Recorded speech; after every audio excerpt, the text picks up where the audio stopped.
8 στους 10 Έλληνες εκτίθενται στο παθητικό κάπνισμα και ντρέπονται για τη μη εφαρμογή του αντικαπνιστικού νόμου.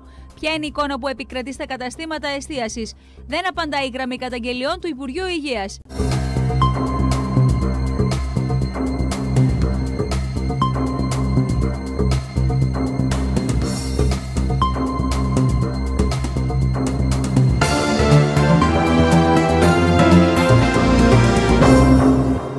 Κυρίες και κύριοι, καλησπέρα σας. Τώρα, 8 στους 10 Έλληνες ντρέπονται για τη μη εφαρμογή του αντικαπνιστικού νόμου, σύμφωνα με έρευνα που δημοσιεύτηκε στον τύπο. Την ίδια ώρα, το παθητικό κάπνισμα, όπως τονίζουν οι επιστήμονες, αποτελεί γνωστό καρκινογενετικό μηχανισμό, στον οποίο εκτίθενται υποχρεωτικά πάνω από 130.000 εργαζόμενοι στους χώρους εστίασης και διασκέδασης, ενώ ο μέσος Έλληνας εκτίθεται σε ποσοστό 78,5% σε παθητικό κάπνισμα σε εστιατόρια, μπαρ και καφετέριες. 1142 είναι ο αριθμός του Υπουργείου Υγείας που από το 2009 λειτουργεί σε 24ωρη βάση για καταγγελίες μη εφαρμογής του αντικαπνιστικού νόμου, αλλά και για συμβουλές σε όσους θέλουν να διακόψουν το κάπνισμα. Όσες φορές καλέσαμε όμως, δεν μας απάντησε κάποιος. Σύμφωνα με έρευνα του Ινστιτούτου Δημόσιας Υγείας, το 80% των πολιτών είπε ότι ντρέπεται για αυτό που συμβαίνει σε ό,τι αφορά στη μη εφαρμογή του αντικαπνιστικού νόμου. Πρέπει να εφαρμοστεί και θα πρέπει ο καθένας να το καταλάβει και να το ζητάει. Το καθαρό εσωτερικό περιβάλλον σημαίνει όφελος για την υγεία, σημαίνει υγεία. Δεν μπορεί κάποιος να αναπνέει συνέχεια ρήπους εκεί που κάθεται να διασκεδάσει, να πιει καφέ, να φάει. Είναι καθαρά θέμα παιδείας των πολιτών, το οποίο πιστεύω ότι σιγά σιγά με τις νέες γενιές αυτό θα αρχίσει να αλλάζει. Τι λένε όμως οι καταστηματάρχες για το μέτρο? Δεν υπάρχει το προσωπικό για να τον εφαρμόσει. Νομίζω ότι υπάρχει και μία ανοχή από τις αρχές, γιατί ξέρουν πάρα πολύ καλά ότι αν τον εφαρμόσουν τον νόμο, τα μαγαζιά θα αδειάσουν.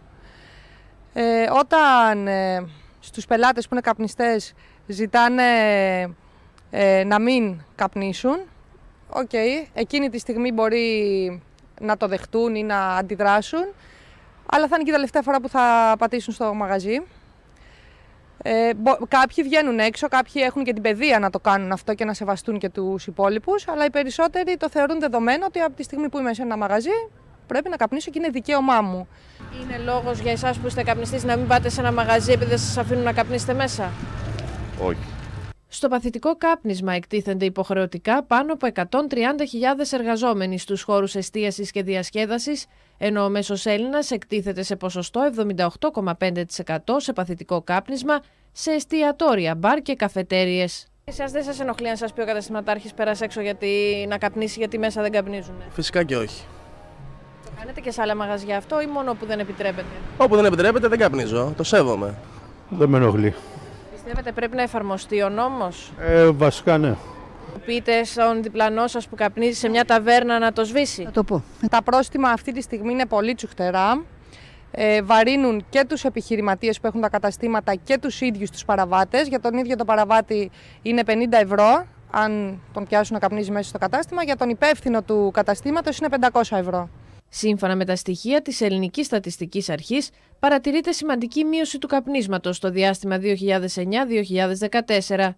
Συγκεκριμένα, το σύνολο των ημερήσεων καπνιστών έχει πέσει στο πολύ χαμηλό επίπεδο του 27,3%. Στις νεαρές ηλικίες όμως φαίνεται ότι το κάπνισμα και οι συνέπειές του κάνουν την εμφάνισή τους από νωρίς. Δυστυχώς η ηλικία των 15 έως 25 χρονών φαίνεται ότι υπάρχει μια τάση αύξησης του καπνίσματος και όχι μόνο του τσιγάρου αλλά και άλλων μέσων τα οποία προωθούνται σαν διαφορετικοί τρόποι λήψης νοικοτήνης όπως το ηλεκτρονικό τσιγάρο. Όλα αυτά τα πράγματα δυστυχώς θέλουν να γίνουν μόδα και βλέπουμε ότι σε αυτές τις ηλικίες το τσιγάρο αρχίζει και αυξάνεται και δυστυχώς είναι και η καμπάνια που προωθείται μάλλον από τις καπνοβιομηχανίες, διότι είναι τα μόνα άτομα που θα καπνίσουν χωρίς να σκεφτούν τις συνέπειες.